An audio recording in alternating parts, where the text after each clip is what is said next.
Hola, soy Esther y esta es mi estantería.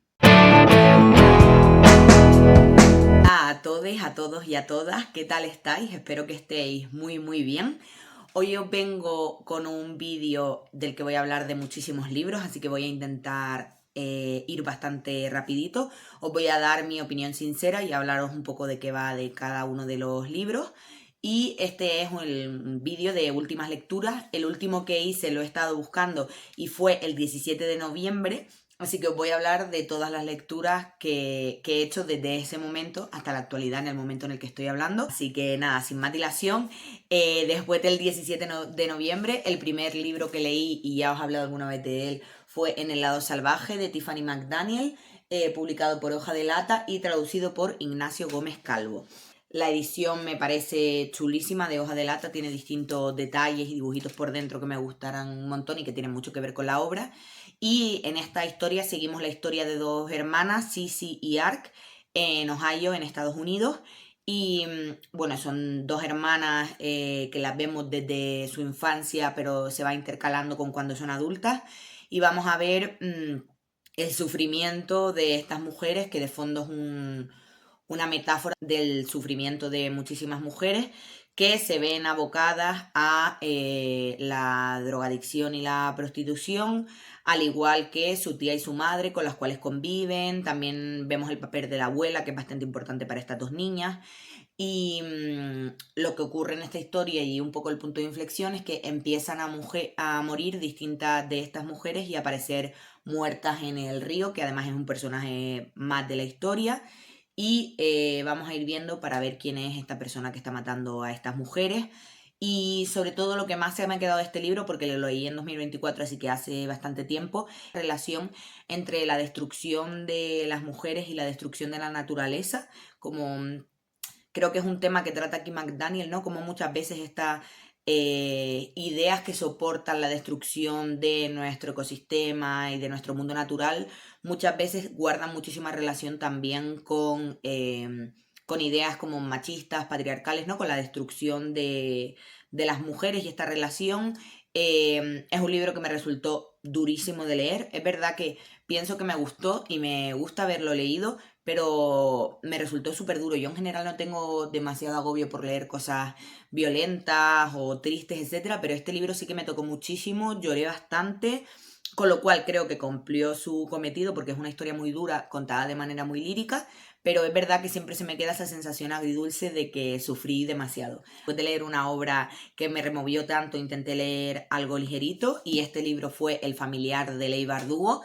Y la verdad es que no tengo muy buen recuerdo de él. Sé que a mucha gente por aquí le gusta, pero a mí me resultó un libro bastante sin más. Es verdad que tuve momentos de entretenimiento, pero tampoco diría que me entretuvo lo suficiente como para decir que este libro realmente me gustó.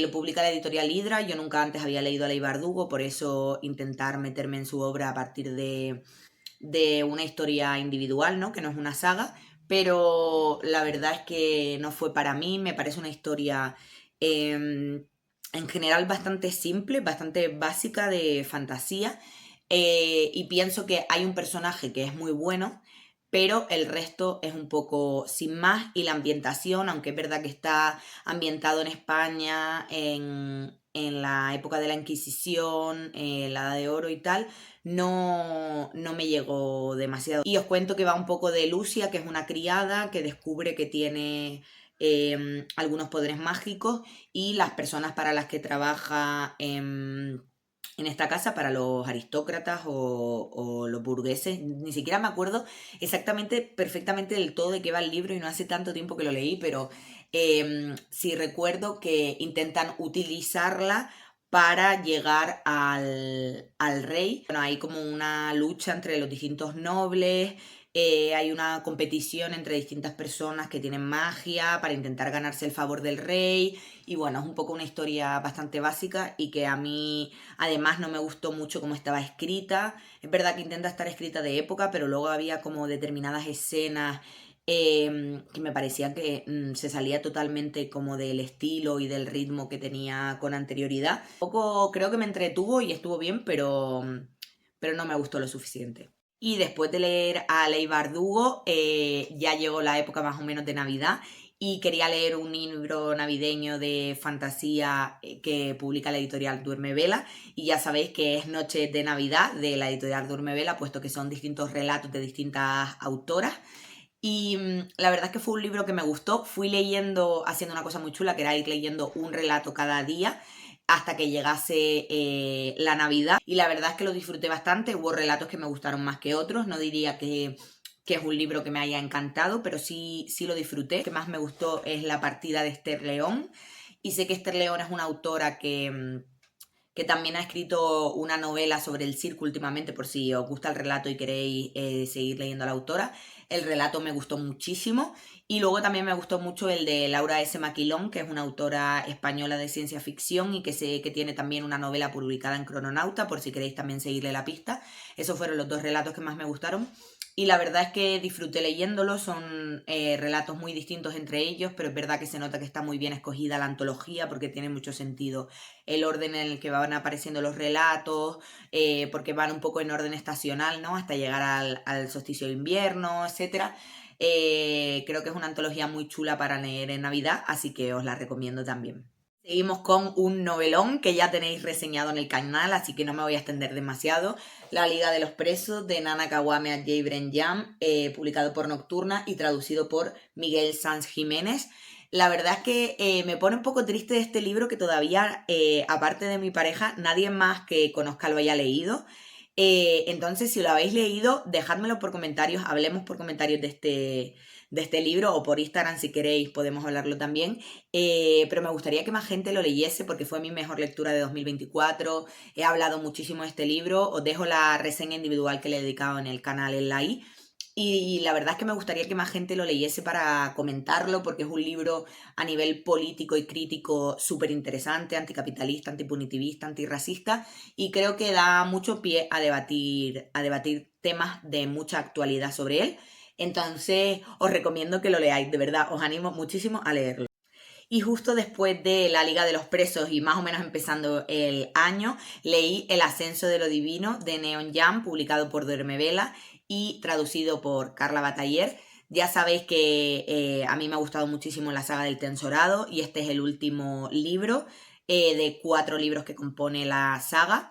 Es un libro que es verdad que para mi gusto se queda un poquito corto, me hubiese gustado que fuese un poquito más largo, pero seguimos, es muy interesante porque seguimos la perspectiva de la dictadora que hay en este mundo del tensorado, y vemos una cuestión que es muy interesante, que es ver la perspectiva de la propia dictadora, ¿no? Que muchas veces de las novelas de ciencia ficción y fantasía un poco distópicas en este sentido de un poder absolutista, etcétera, no vemos la perspectiva de esta persona.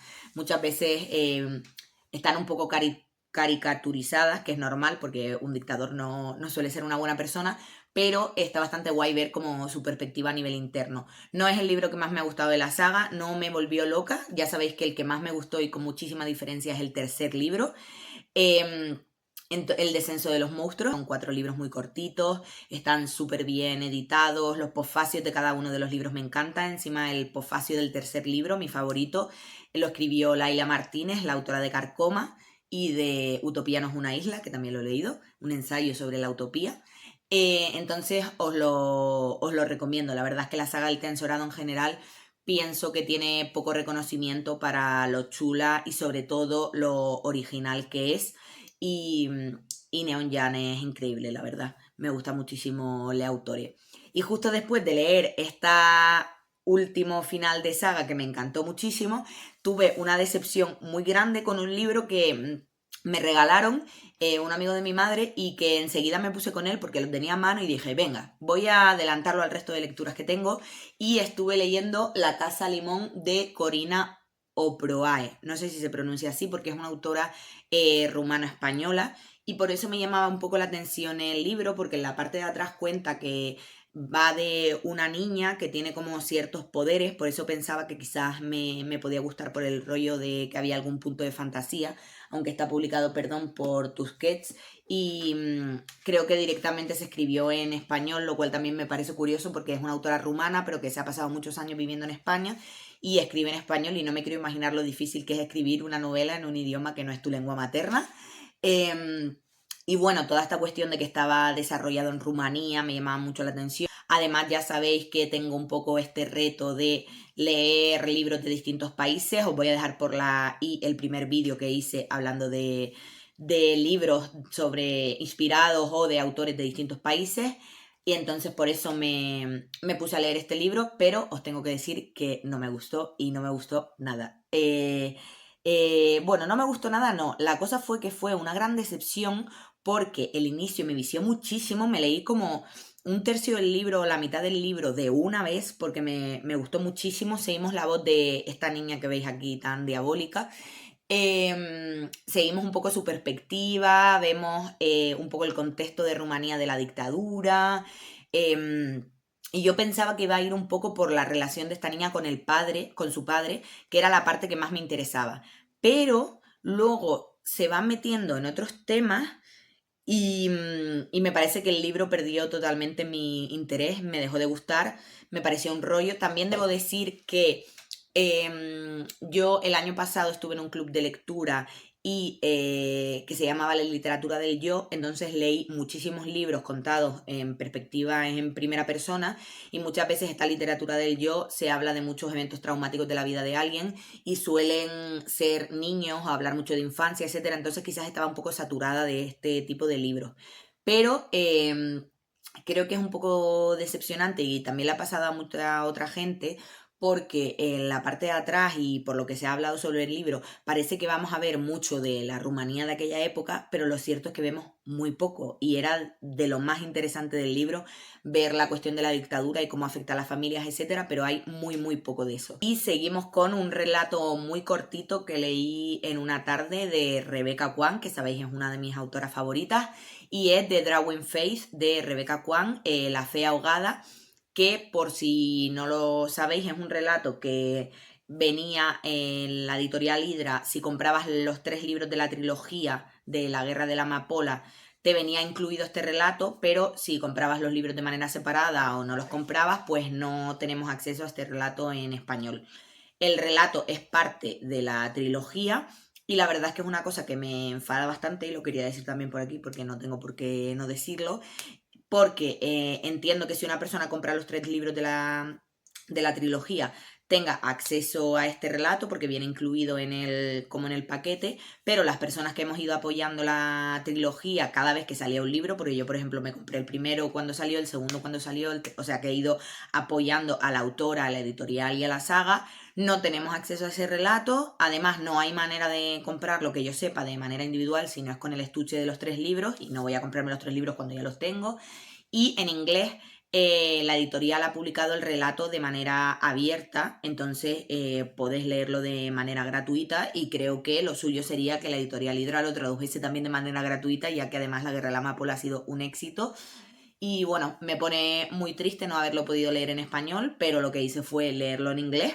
Es un relato que vemos el punto de vista de uno de los protagonistas de La Guerra de la Amapola, que es Nessa. Normalmente en la mayoría de la trilogía vemos el punto de vista de Ring, que es la protagonista real.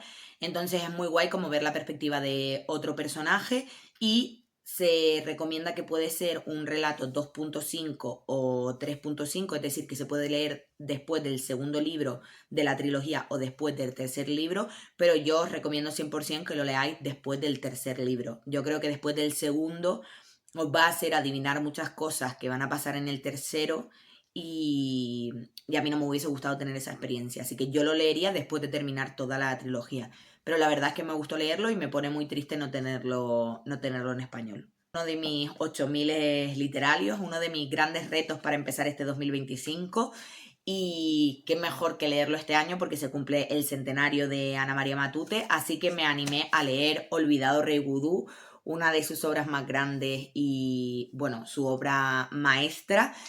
Como sabéis, Ana María Matute tiene lo que se conoce como una trilogía de fantasía, que no quiere decir que sea estrictamente una trilogía, porque no hay que leerlos en orden, creo que no tienen los mismos personajes, etcétera, pero sí que son los 3 libros que escribió sobre fantasía medieval y tienen mucho que ver los temas sobre los que trata, el tipo de personajes que tiene, etcétera.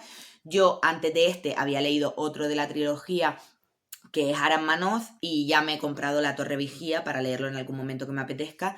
Este es el libro de los tres grande, el resto son mucho más cortos, y os recomiendo 100% que antes de meteros en Olvidado Rey Vudú os leáis Aram Manoz o La Torre Vigía. Sé que en Aram Manoz se ven muchos elementos de la autora y también el estilo, la manera de narrar, y que si os gusta probablemente os guste Olvidado Rey Vudú.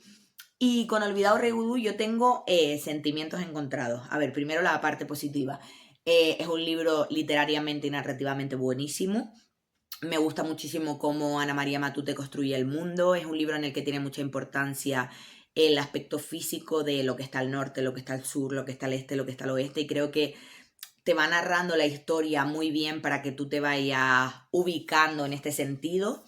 Es un libro para mí que habla fundamentalmente de lo que nos hace humanos, de los sentimientos humanos, que la rabia, la ambición, el amor, muchísimo sobre la niñez, porque Ana María Matute era una autora que escribía fundamentalmente personajes infantiles y adolescentes, lo cual no quiere decir para nada, y ella lo reivindicaba mucho, que fuese una autora para niños, no lo es para nada. Sí suele hablar mucho de personajes que son niños, de cómo entrar a la adolescencia, de, bueno, ese choque con la realidad, ¿no?, que sufrimos muchas veces en estos años. De las dos cosas que yo destacaría, que si os gustan creo que os va a gustar el libro, es por un lado el estilo bien escrito, o sea, Ana María Matute escribía como Los Ángeles, este libro está súper bien escrito, y la segunda son los personajes. Siento que es un libro muy de personajes, y hay una personaje que es la personaje, la cual yo no me he podido olvidar para nada al terminar el libro. La amo con locura, me encanta, es un personaje con matices, con perspectiva, que la vemos crecer, tiene como muchísimos elementos que hacen que yo me haya vuelto loca de esta persona. No lo quiero contar porque quiero que descubráis quién es y a ver si estamos de acuerdo. Y respecto a los puntos malos, es verdad que es un libro que a mí me costó leer. O sea, yo me esforcé por leer este libro. Si no dijese esto, os estaría mintiendo. Es un libro muy lento y sé que mucha gente esto le molesta. Si no os molesta, estupendo. Si os molesta que sea lento, cuesta. En este sentido a mí me recordaba cuando me costó, que estuve un tiempo leyendo pero no continué, El Señor de los Anillos.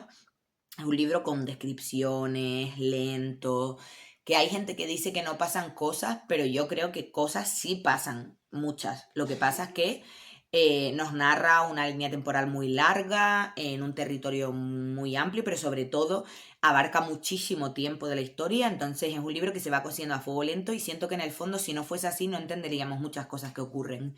Entonces, sabiendo esto, yo os lo recomiendo porque es que es una de las grandes autoras españolas y de las grandes autoras de fantasía, y pienso que si os gusta la fantasía y que no os importa que el libro sea lento, tenéis que leerla 100%, ahora atendiendo a estas particularidades que os he contado. Pero bueno, esta personaje que hay aquí es increíble. Después de Ana María Matute leí El viaje de Shuna de Hayao Miyazaki, publicado por Salamandra Graphic, y la verdad es que esta historia ilustrada me encantó, me flipó. No lo llamo historia ilustrada porque sea una snob y no me gusta llamar cómica lo que es cómic, sino porque es una historia ilustrada. En japonés hay una palabra concreta que hace referencia a historia ilustrada y es la única manera que tenemos de decirlo en español.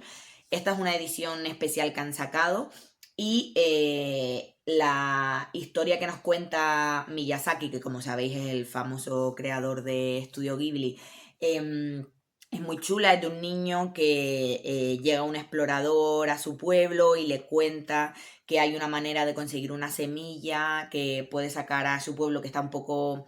Es un pueblo en una zona en la cual es muy difícil sembrar, entonces es muy precario todo, las cosechas son muy escasas, y bueno, él se decide a ir en búsqueda de esta semilla dorada que ayudará a su pueblo, y le vemos hacer como este viaje, por eso el viaje de Shuna, nuestro protagonista.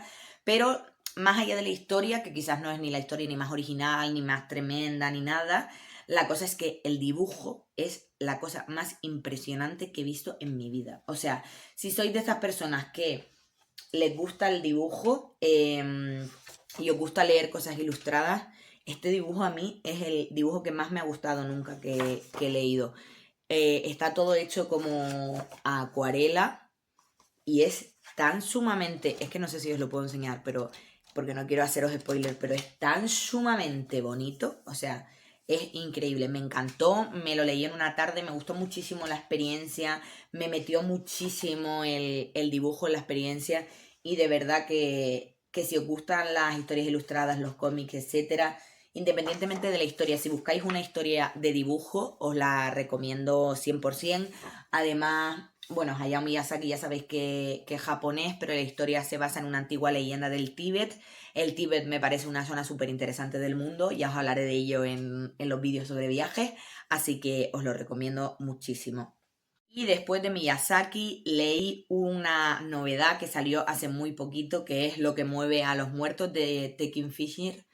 Yo la verdad es que nunca había leído a la autora, es una autora bastante famosa, me daba curiosidad, esta edición de Crononauta me parece una pasada y me la compré un poco por impulso, la verdad, porque me pareció muy chula. ¿Y qué me pasó con este libro? Pues me gustó, pero tampoco mucho. Sé que mucha gente le ha encantado, es un retelling de la casa Asher, tenemos estos elementos de la casa gótica, hay un lago tenebroso, hay cuestiones relacionadas con los hongos y tal, pero me ocurrió dos cosas. La primera, que no sé por qué a mí me resultó una historia un poco sin más, como estuvo bien, pero tampoco me pareció la leche. Al principio me gustó bastante más, pero luego no sé por qué se me fue desinflando un poco, aunque al final sí me gustó bastante, pero hay algunos elementos que me hubiese gustado que se desarrollasen más y otros menos, entonces me quedé un poco así. Y luego también no sé si quizás el terror no es demasiado para mí o este tipo de terror, no sé.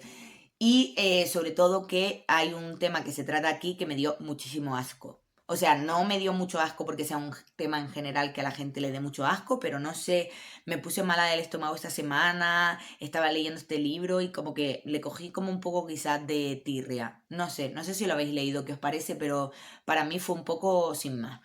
Y después de este libro, no es que tuviese un bloqueo lector, porque no me gusta hablar de bloqueo lector cuando lo que no tenemos es muchas veces tiempo para leer porque pasamos demasiado tiempo trabajando y me apetecía muchísimo leer cuestiones gráficas. Empecé un poco con Miyazaki y luego me animé a leer manga en el marzo asiático, que es una cuestión que yo no suelo hacer, creo que era la primera vez que leía manga realmente. He leído cómics y tal, pero manga concretamente no.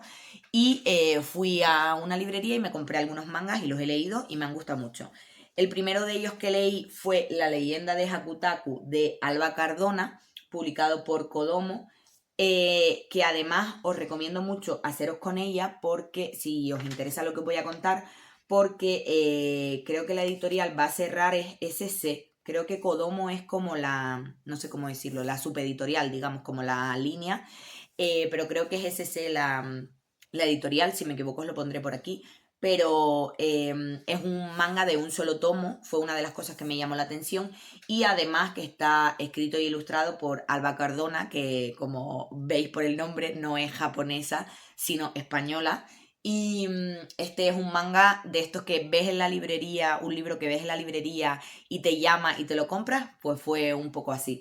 Es un manga infantil, yo diría, en el que vemos la historia de un pueblo japonés, está inspirado en Japón, no en España, y hay una leyenda sobre un diablo que es el Hakutaku, y tenemos a nuestra protagonista que está aquí, que es una niña sorda que va a ser la futura líder de la aldea, y, y vamos a ver un poco cómo se desarrolla, no os quiero contar mucho más, pero es un libro infantil muy bonito. Me gusta mucho que la protagonista tenga discapacidad y concretamente discapacidad auditiva. Habrá fundamentalmente sobre la amistad, sobre la diferencia, sobre ser diferente. Y la verdad es que me gustó mucho leerlo, me apetecía leerlo, es así reconfortante y os lo recomiendo. Y como me animé a leer manga, seguí leyendo manga y una saga súper famosa que es Atelier of Witch Hat y me leí los dos primeros tomos. Es una saga de mangas que tiene 13 tomos, pero todavía está sin terminar, o sea, quedan por salir algunos.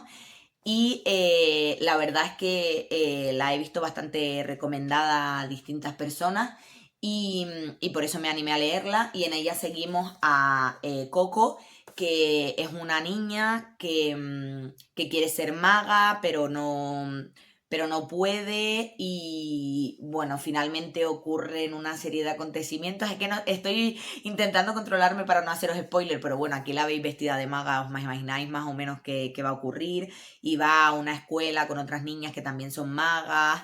Pero bueno, este es un mundo que se genera después de una gran guerra y en el que el acceso a la magia está limitado solo a algunas personas, y esto vamos a ver que es problemático, vamos a ir viendo qué ocurre. Es la verdad como muy cozy, muy bonito. Eh, y bueno, el segundo número también me gustó bastante y tengo ya comprado el tercero, es decir, voy a seguir con la saga. Yo lo que espero es que con el paso del tiempo, además de ponerse un poquito más oscura la historia, porque al principio es verdad que es muy infantil juvenil, pues haya una parte de crítica social a partir de cómo funciona la magia en este mundo. No os quiero decir más, pero la verdad es que me ha gustado bastante leerlo. Era como estas lecturas que coges y es justo lo que necesitabas en ese momento. Pues eso me ha pasado un poco con A Tale of Witch Hat. Y nada, luego el dibujo es increíble. Y por último, el último libro del que os voy a hablar hoy es Narradores de la Noche de Rafik Shami, que es un libro que está descatalogado y que para mí ha sido una absoluta maravilla. Ha sido un poco como Atelier of Witch Hat, que es de estos libros que coges y es exactamente el momento en el que tienes que leerlo. Pues este es un libro que se desarrolla en Siria, en el cual seguimos a un cochero que es muy famoso en su oficio porque cuenta muy buenas historias mientras conduce, mientras es cochero, y de repente de un día para otro pierde la voz. Y para recuperar la voz va a tener que escuchar distintas historias de distintos amigos. Un grupo de amigos con el que queda todas las noches, que es como una cuestión muy típica de las culturas árabes, que es esto de reunirse, los grupos de hombres por la noche, hablar y contarse historias, etcétera. Pues cada uno le tiene que regalar una historia a este cochero para recuperar su voz. Vamos a ir viendo cada una de estas historias que le cuentan a nuestro protagonista para que recupere la voz. Y los distintos personajes que le van narrando estas historias son súper especiales, cada uno es muy particular. Tenemos un ministro, tenemos una persona que regenta una cafetería, tenemos una persona sorpresa al final que no os quiero decir qué es, pero bueno, cada uno de ellos nos va a contar una historia súper particular que nos hace ver de lleno cómo era la Siria de los años 60 y 70, los distintos golpes de Estado, la relación con otros países, pero todo esto, otros países del entorno, Líbano, etcétera, pero todo esto de manera muy sutil a través de las historias que le van contando a nuestro personaje. La verdad es que el autor escribe súper, súper bien. Este libro yo lo compré de segunda mano en un reread, lo podéis encontrar, ahora mismo no lo tengo porque lo he prestado, pero os lo recomiendo muchísimo y sé que hay otros libros del autor que sí están publicados en español. Es un autor que gusta muchísimo en Alemania, es un bestseller total allí, y él emigró de Siria a Alemania hace muchísimos años y todas las historias están desarrolladas en Siria.